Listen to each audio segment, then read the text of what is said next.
This video is intended for entertainment purposes only. You and you alone are responsible for your own actions. What I'm saying is do not try this at home. Warning, warning, warning, do not try this at home.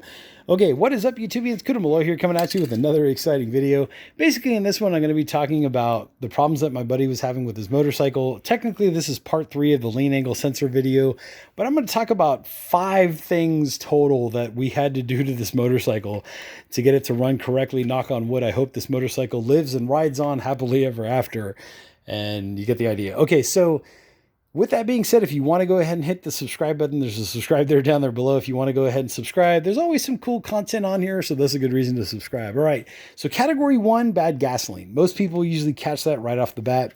Bad gasoline can wreak all kinds of havoc to a vehicle, whatever it is. So category 1 goes into category 2, but let me explain category 1. So my buddy's convinced that the gasoline that he was buying at a kind of shady discount gas station might have been watered down or had a lot of ethanol in it or had some kind of water vapor in it.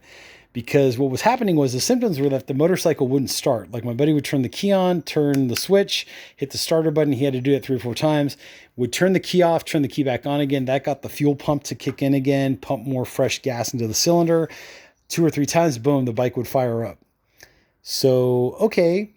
What's going on? What's happening? Well, basically the water that was in the fuel was getting atomized and basically then repooling or recollecting as water again in the cylinder when my buddy parked his bike, right, and left it overnight or whatever it was, or sometimes for 2 or 3 days or whatever the case may be. So when my buddy went to go start it, the bike wouldn't start. This goes into category 2. So my buddy has a carbon canister on his motorcycle.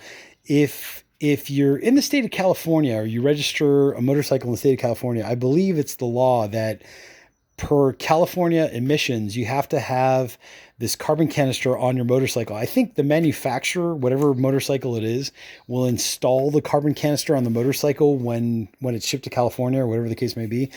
I think the way the system works is that basically what has to happen is the fuel basically recycles itself through the system to create a more complete burn so that there's less emissions, right? So less of that unburnt gasoline makes its way into the atmosphere. And what happens is it passes through the carbon canister. So think about it. Bad gasoline, lots of water in the gas was pooling up and collecting in the carbon canister. So not only was it bad starting, right, from the water in the cylinders that had collected from parking it overnight, but my buddy was taking short little trips. He was only going to the store and then coming back maybe like a mile or something, even less than that. And then basically not allowing the system to purge itself or to clean itself out, right? So the water was accumulating and accumulating and accumulating. So one symptom that was going on was, let's say my buddy parked his bike in the hot sun, right? We think that the fuel in the cylinders the water that was in the cylinders that had been running through it never had a chance to completely condense again, like because the engine was still hot. You get the idea. So the bike might have started up, but then what happened was as my buddy rode down the street, maybe after like 100 feet or so, the bike would putt along. And we think what was going on was that the engine was sucking in the water from the carbon canister, and that bad mix of water and gas was making the bike go putt, didn't have enough compression. You get the idea. There wasn't a complete burning of the fuel going on. So that's what happened. So gas issues, not a good thing. They cause starting problems. They cause that putt. In the case of the carbon canister installation, I think that's what we were thinking. So the fix for that was obviously to get rid of the old gas that was in there and basically recycle it, make sure my buddy took it to a proper disposal center, all that good stuff. My buddy also changed out the carbon canister. So you got fresh new gas and you got a fresh new carbon canister.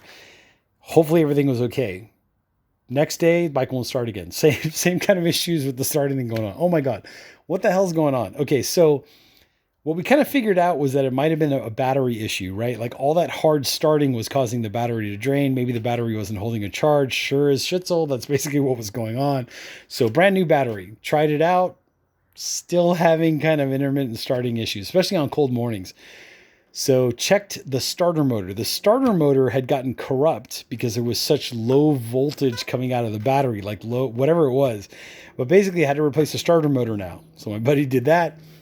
Brand new battery, brand new starter motor. brand new gas in the gas tank, brand new carbon canister. What's that fifth thing? What was missing?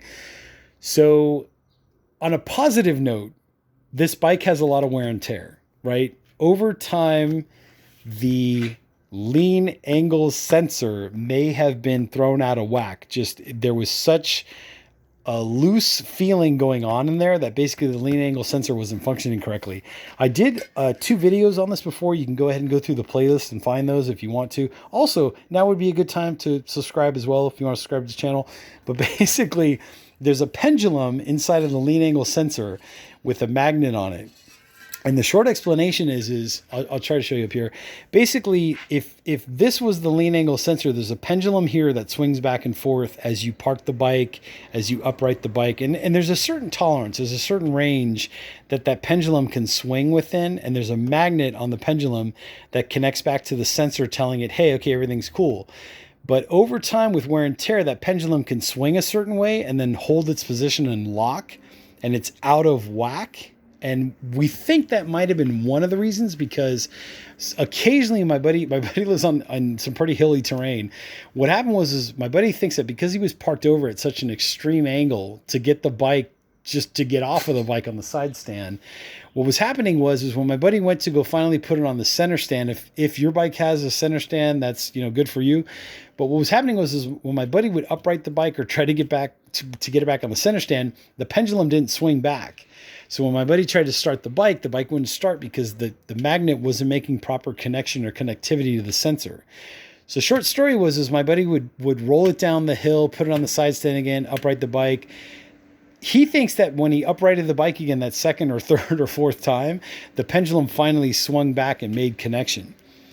On a more nefarious note, I hate to talk about it, but I have to talk about it. My buddy's not the first owner of this motorcycle. So it is possible, it's a possibility that the first or the second owner or the third owner or whatever it is might have tipped over the bike and then repaired it and just didn't tell anybody. So tipping over the bike, or even worse, getting into an accident, may cause that pendulum, right? That pendulum to obviously not function correctly anymore. Intermittent issues, intermittent starting issues, you get the idea. But what happens in a tip over is that obviously when the bike's tipped over, that pendulum goes way out of whack, right? Gravity kicks in, and basically the pendulum is now stuck there. When it swings back, maybe that created some kind of an intermittent issue where the bike wouldn't start occasionally, where the bike would, like in the case of my buddy, he was in third gear, downshifted to second in a hard downshift, and we think the pendulum, where it was supposed to go side to side, ended up going forward, and basically going forward created too much of a gap between the magnet and the pendulum and the sensor, and that's what made the bike die instantaneously. So tore apart the lean angle sensor, lifted off the seat. Usually that's where it is in most motorcycles. Went underneath the pan, had to do a little bit of work, but basically found the lean angle sensor, tore it apart. And when I tore it apart, there was so much play. It could go any which way it wanted to. So I think combination of my buddy parking on a hilly terrain, downhill on the side stand, combination of like when he would upright it, put it on the center stand, put it back on the side stand, I think that jiggled it loose again to where it made connectivity with the sensor. You get the idea. Then the bike was able to start. So we replaced that whole sensor. So that's the fifth element. Pun intended, maybe, I guess. Okay, so remember, brand new battery, brand new starter motor, brand new fresh gasoline, brand new carbon canister, brand new lean angle sensor. There is one more thing that I told my buddy that I will talk about in a second, but what I want to do for sure is I want everybody to go ahead and consider hitting that subscribe button down there below. There's a link to some pretty cool products in the description section. And there's a link to Cooter Molloy product reviews on Facebook. Go ahead and follow, like, and subscribe on there if you like what you're seeing. Okay, last thing I told my buddy was having issues with his key sticking. Sometimes the key wouldn't turn, and he thought that might have been contributing to the starter problem. And it's possible it may have. Who knows? There may actually still be like some kind of a broken wafer in here or a faulty wafer in here in the lock mechanism. Or serious stickage issues and perhaps causing serious stickage issues. My buddy was putting everything in there. Oil, chain lube, you name it, machine oil, gear oil, like whatever he could think of to get in there. WD-40, like regular WD-40, which is horrible because it attracts dust and debris and that kind of stuff. This is regular WD-40. What we tried was this stuff. right? Do not try this at home. This is a product made by WD-40 called Specialist Dry Lube with PTFE. This is the old canister. I think the new one has a repellent in it that helps to repel dust and debris from collecting wherever it's sprayed. But basically, when I sprayed this stuff in the keyhole, a whole bunch of crap came out of it, like black, greasy, nasty, gnarly debris and stuff and junk and gunk. And then basically ran that through a few times, sprayed it through a few times. Eventually got to a point where we put the key in there and the key was turning freely and everything was fine and everything turned correctly as it should have. So basically, that's what we did to kind of get the key to not stick. I recommended to my buddy to do this maybe like once a month, just a quick little spray, not as extreme as the first time to get most of the stuff out. But it's a pretty cool product. This little nozzle will come out and it'll click, and then that's how we got the stuff in there. But I did put some links to this down below. There's also some pretty cool links to like a battery tender to keep the battery freshly charged when my buddy doesn't ride it for a week or two, that kind of thing. There's some other cool motorcycle stuff. There's a mini type of an inflator for like emergency situations if my buddy has to inflate his motorcycle tires. There's a link to that. There's a link to a tire patch kit down there. There's a bunch of cool stuff in the description, so definitely check that out. Anyways, with that being said, lastly, as always, make sure to consider subscribing to this channel. Give this video a like. I do appreciate everybody that has liked and subscribed so far. There's some links to some pretty cool products in the description there down below. There's also a link to my Facebook page, Cooter Malloy Product Reviews. Make sure to visit that Facebook page, like, follow, and subscribe on there if you like what you're seeing. Anyways, I'm Cooter Malloy. Remember, this video is intended for entertainment purposes only. You and you alone are solely responsible for your own actions. With that being said, do not try this at home. Warning, warning, warning. And bye-bye. I will catch you all on the next exciting video.